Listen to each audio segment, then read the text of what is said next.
अत्यधिक ही सुंदर 4 सिंहासन थे जो मानी स्वयं कामदेव ने अपने हाथों से बनाए हुए हैं।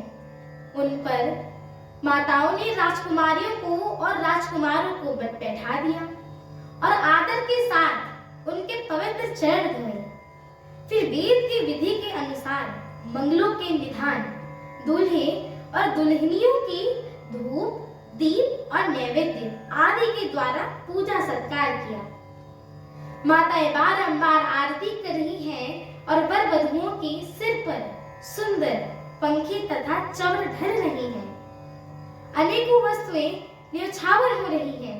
सभी माताएं आनंद से भरी हुई ऐसी सुशोभित हो रही हैं कि माने योगी ने परम तत्व को प्राप्त कर लिया हो, सदा के रोगी ने अमृत पा लिया हो, जन्म का दरिद्र माने पारस पा गया हो और अंधे के सुंदर नेत्रों का लाभ हुआ हो, गूंगे के मुख में माने स्वयं साक्षात माता सरस्वती आ विराजी हो और शूरवीर ने मानिए स्वयं युद्ध में विजय पा ली हो।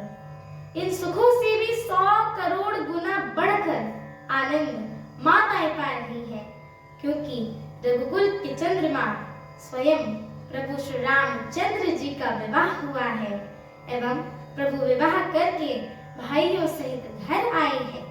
माताएं लोक रीति करती हैं और दुल्हन दुल्हनी सकुचाती हैं। इस महान आनंद और विनोद को देखकर प्रभु श्री रामचंद्र जी मन ही मन मुस्कुरा रहे हैं। मन की सभी वासनाएं पूरी हुई जानकर देवता और पितरों को बलि भांति पूजन किया। सबके वंदना करके माताएं यही वरदान मांगती हैं कि भाइयों सहित प्रभु श्री रामचंद्र जी का कल्याण हो। देवता छिपे हुए अंतरिक्ष से ही आशीर्वाद दे रही हैं और माताएं आनंदित होकर आचरण में आशीर्वाद भर भर कर ले रही हैं। तदंतर महाराज ने बारातियों को बुलवाया और उन्हें सवारियां, वस्त्र, मणि रत्न और आभूषण प्रदान करे। आज्ञा जानकर प्रभु श्री रामचंद्र जी ने हृदय में रखकर वे सब आनंदित होकर अपने अपने घर को चले गए। नगर के समस्त स्त्री पुरुषों ने राजा के कपड़े और गहने पाए। घर घर बधावे बजने लगी। याचक लोग जो जो चीजें मांगते थे विशेष प्रसन्न होकर राजा उन्हें वही वही देते जाती थी।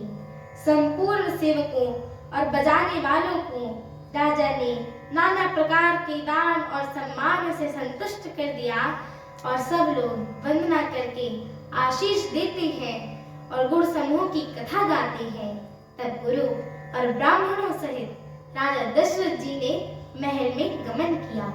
हमारे आगे की श्री राम कथा को सुनने के लिए हमारे चैनल को लाइक, शेयर, सब्सक्राइब एवं कमेंट अवश्य करें। एवं आप सभी हरि भक्तों से हम दोनों बहनों का एक छोटा सा निवेदन है कि कृपया आप सभी हमारे श्री रामचरितमानस जी के इस पाठ को पूरा सुना करें, क्योंकि यह जो श्री रामचरितमानस जी है ना, इनकी एक एक चौपाइयां, एक एक शब्द एवं एक एक अक्षर महामंत्र के समान होता है एवं जो भी नर नारी, मनुष्य, जीव जंतु, पशु पक्षी इन्हें सुनते हैं, गाते हैं, कहते हैं, श्रवण करते हैं, उनके जन्म जन्मांतर के सारे पाप नष्ट हो जाते हैं।